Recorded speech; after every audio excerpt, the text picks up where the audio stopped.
One of my mentors is a retired family therapist, psychologist for 40 years.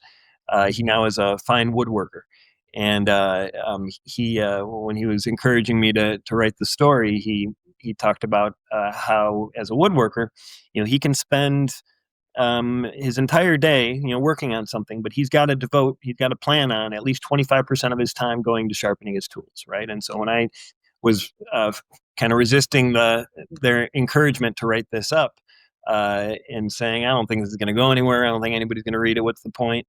That was his guidance to me, was then it's sharpening your tools, right? Like you've got to spend, you need to spend at least 25% of your time sharpening your tools. And if that's all this is sharpening your tools, then it's going to lead to something else wonderful. And it's one of many wise things I've learned from those guys. I think that's really, really cool. And it all goes back to just focusing on yourself. And I'm sure you can use the phrase of sharpening your tools with type 1 diabetes, kind of just like everything that you've learned to maintain yourself. Again, there's so much time that we take out of the day to manage type 1.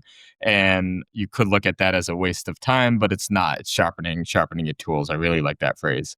Honestly, I've never applied that to diabetes, and I love that you did. I'm going to start doing that. That's Cool. good. You're There right. we I mean, if go. you think about it, right?